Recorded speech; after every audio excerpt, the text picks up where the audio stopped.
Sometimes Maharaji would talk to one person and everyone else would listen, perfectly content just to be present. There was the sport of watching the newcomers arrive, skeptical with questions, and then seeing their hearts gently open and their soft, flower-like quality emerge under the tender care of the master gardener. We would sit in those groups as Maharaji turned this way and that, attending now to a person at his side, and the next moment to a devotee far distant who was just entering the temple. And as he changed the mood of the group from easy laughter to fierce intensity in a moment and then back again. One felt at such times as if Maharaji were the puppeteer and we the puppets. Maharaji's company was very special. He was always natural, like a child, a saint in the traditional manner. He set no conditions nor expected any particular behavior from his devotees. He was rarely affected by the outside. He could converse with half a dozen people simultaneously, with a camera held a foot from his face. He had no form. He performed no rituals or puja. He followed no orthodox customs such as ritual bathing. Yet his presence was more than inspiring. It was enlightening.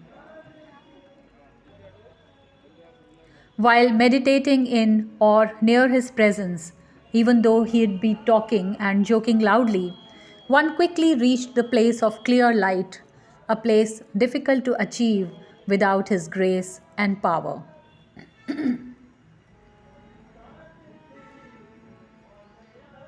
कभी कभी महाराज जी एक व्यक्ति से बात करते थे और बाकी सभी लोग केवल वहाँ उपस्थित रहने के लिए पूरी तरह से सामग्री सुनते थे, पूरी तरह से उनकी बात सुनते थे।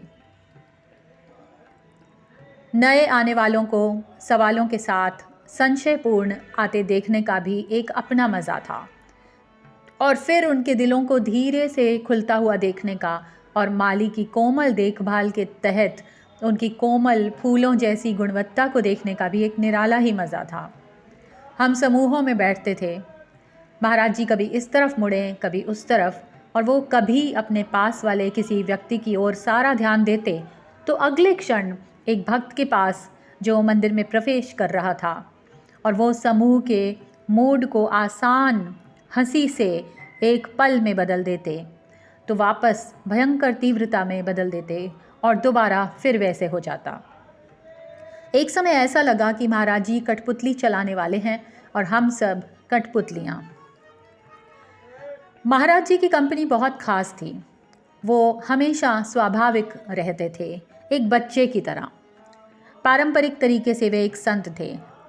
उन्होंने कभी कोई शर्त नहीं रखी और ना ही भक्तों से कोई विशेष व्यवहार की अपेक्षा की। वो शायद ही कभी बाहरी संसार से प्रभावित होते थे। वो एक कैमरे से, जो कि 1 फुट उनके चेहरे से दूर था, एक साथ आधा दर्जन लोगों से बातचीत कर सकते थे। उनका कोई रूप नहीं था। उन्होंने कोई अनुष्ठान या पूजा नहीं की। उन्होंने अनुष्ठान स्थान जैसे किसी भी रूढ़िवादी रीति रिवाज का पालन नहीं किया। फिर भी उनकी उपस्थिति अत्यंत प्रेरक थी और ज्ञानवर्धक थी। उनकी उपस्थिति में या उनके आसपास ध्यान करते हुए, भले ही वे ज़ोर से बात कर रहे हों और मजाक कर रहे हों, कोई व्यक्ति जल्दी से प्रकाश की ओर पहुंच जाता था। एक ऐसा स्थान जिसे उनकी कृपा और शक्ति के बिना प्राप्त करना मुश्किल था।